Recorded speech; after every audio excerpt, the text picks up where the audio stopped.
Hello and welcome to today's watercolor tutorial. It's a bit of mixed media and we are going to be painting an abstract patchwork landscape. I am going to be using a mixture of colors from the Aquarius Roman Small Traveler set, and I'll be adding in Harvest Moon metallic watercolors, and I'll even be using a bit of Ohuhu markers.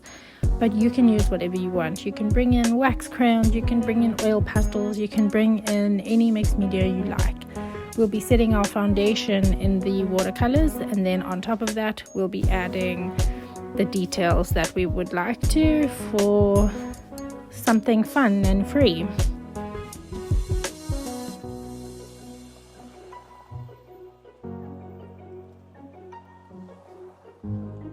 And then what you would need to have ready are some magazine clippings. So we are going to just wing it. I have a few loose bits and bobs from my weekend's classes. I'm just going to tear a few pieces out, and now I'm going to paste that onto my watercolor paper.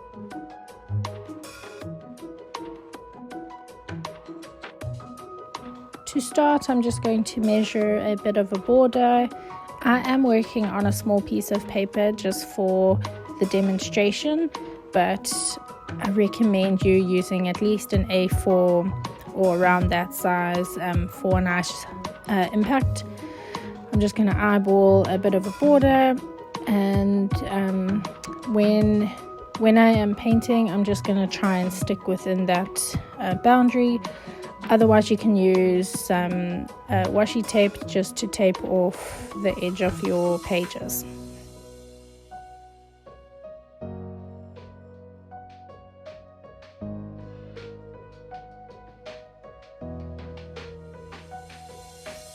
Next, I'm just going to clean off my palette lid so that I can use that as a palette for some fresh colors.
To start, I'm just going to mix two colors, a bit of quinacridone magenta and then the intense ultramarine blue.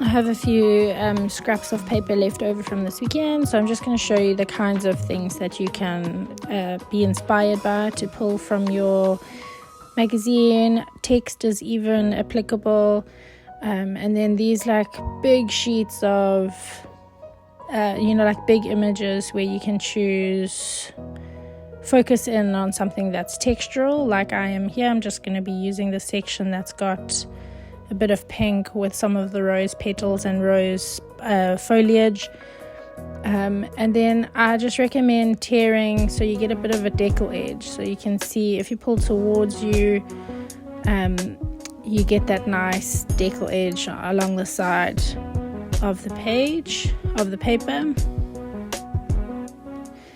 And where I stick it, I like to have a straight edge, so I'll just trim off so that there's a nice straight line, and then when I paste that down onto my page, it fits into the border.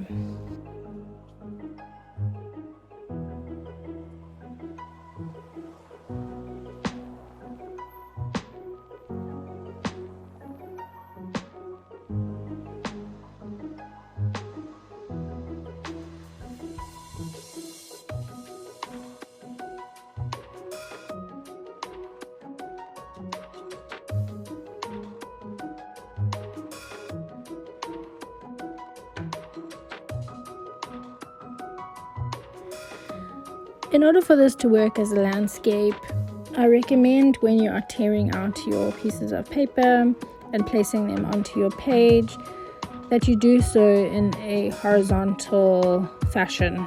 So unless you want to be pulling and starting to make a collage where you are overlapping pages together and creating trees from paper and rivers from paper, it's fine. It is entirely up to you what you want to do, but for the purpose of creating a landscape and then just using the paper to lay in some of the sort of mountain ranges that are going to feature, I recommend you place them in horizontally like I'm busy doing here, and you don't have to overdo it. Like 3 or 4 pieces of paper is more than enough, and then we will do the rest with our paint.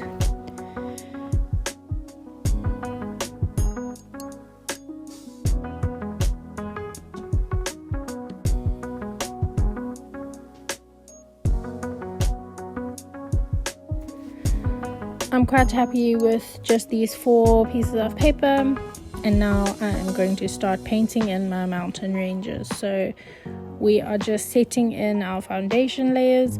You can do this if you have a look at how I'm painting. I'm just leaving slight gaps between what I'm painting down and then whatever might be next to it, be that a torn piece of paper or even another mountain range that you've painted in. So we just leave these sort of gaps, and that helps emphasize that sort of quilted patchwork look.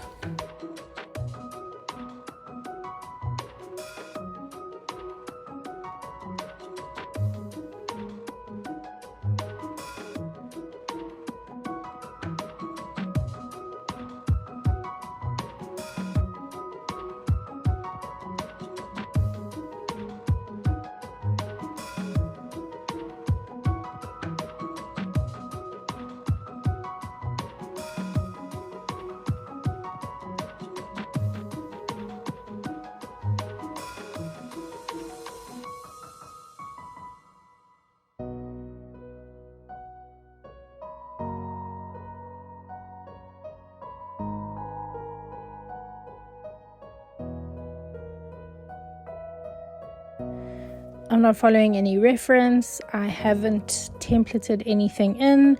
These are all completely organic shapes, and I'm just doing whatever I really feel like, and that is really the point of it. You just want to enjoy the process, paint in random shapes. You can be as colorful as you like. You can make every blob a different color. You'll see later some of my pictures showing you the various different ways that I've done these in my recent weekend's classes.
Switching over now to the intense ultramarine blue. I'm just going to start building in a few more layers of mountain ranges, and then I'm going to add in a little bit of yellow and maybe a tiny bit of green, just to give some more color variation.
Now that I've finished these blobs and I know that I'm going to paint a few patterns in with my matte colors from Roman Small, I've just added a drop of water onto each of my metallics from Harvest Moon watercolor just to activate the pigment so long while I'm painting in with the other Roman Small range.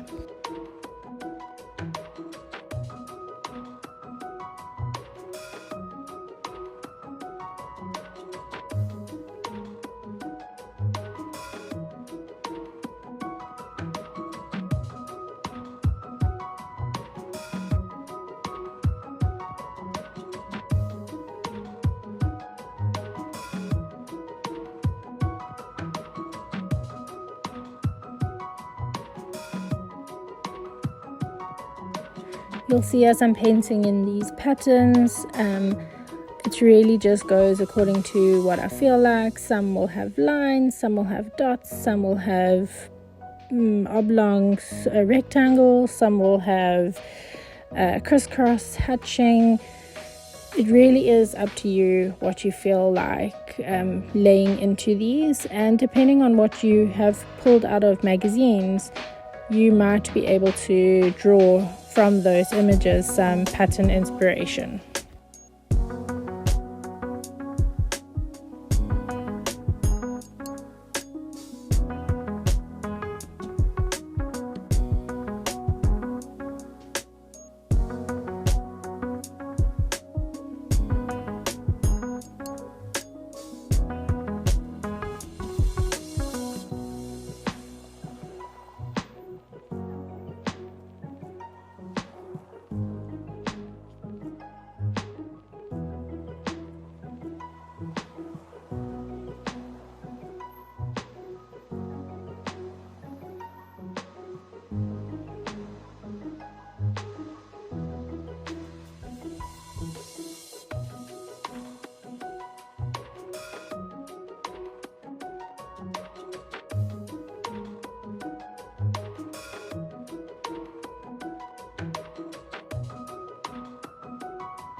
You can see that what I'm doing in most of these is just I've increased the value of the original color. So where I have a light blue organic blob, I am now painting in with a darker pigmentation of the same color, just to keep it uniform.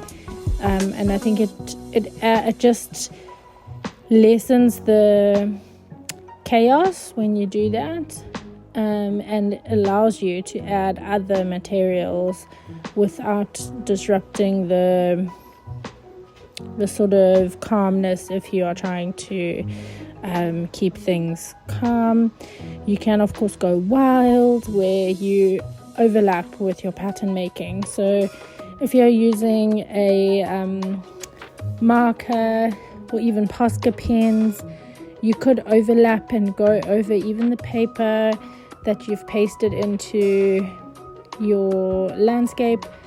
Make rainbows, make stars, make clouds, whatever you feel like.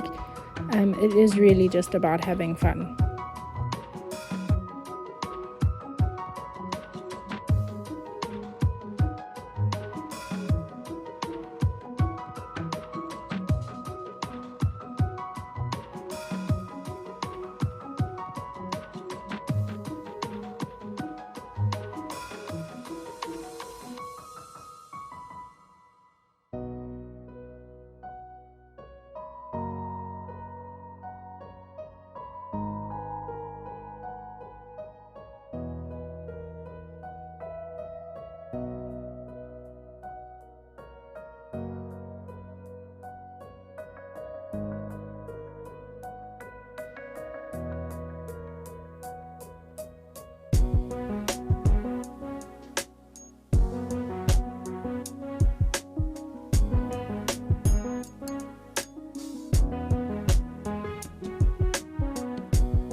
I'm keeping my shape making fairly simple, and I'm planning to come in with a second layer of metallic watercolors, and I am going to be using the Ohuhu markers just to bring in a bit of interest with some foliage like trees, that sort of thing.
painting these patchwork landscapes was a lot of fun. As you can see, there are so many things that you can do, and various ways of expressing yourself in pattern. But most of all, I hope you just enjoy this process and have fun.